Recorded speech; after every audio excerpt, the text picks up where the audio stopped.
তোকে আর ছাড়বো না, তোর আমি বহুত তেড়ি বেড়ি দেখে নিয়েছি। সবসময় এরম মারিস তুই।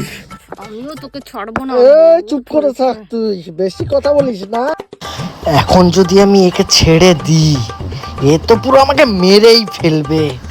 আমি যদি একবার ছাড়ি না, এ তো সালা মরেই যাবে। শোনো, তোমাকে একটা কথা বলছি ভালো।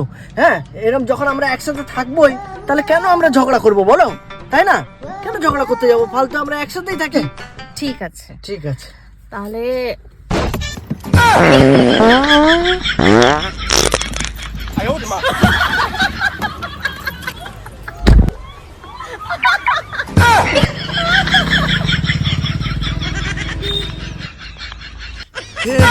हे प्रभु हे हरिनाम कृष्ण जगन्नाथ प्रेमानंदी ने क्या हुआ बोला उतने पानी आ गया गाँव सभी खुल गया मेरा बेंटी ये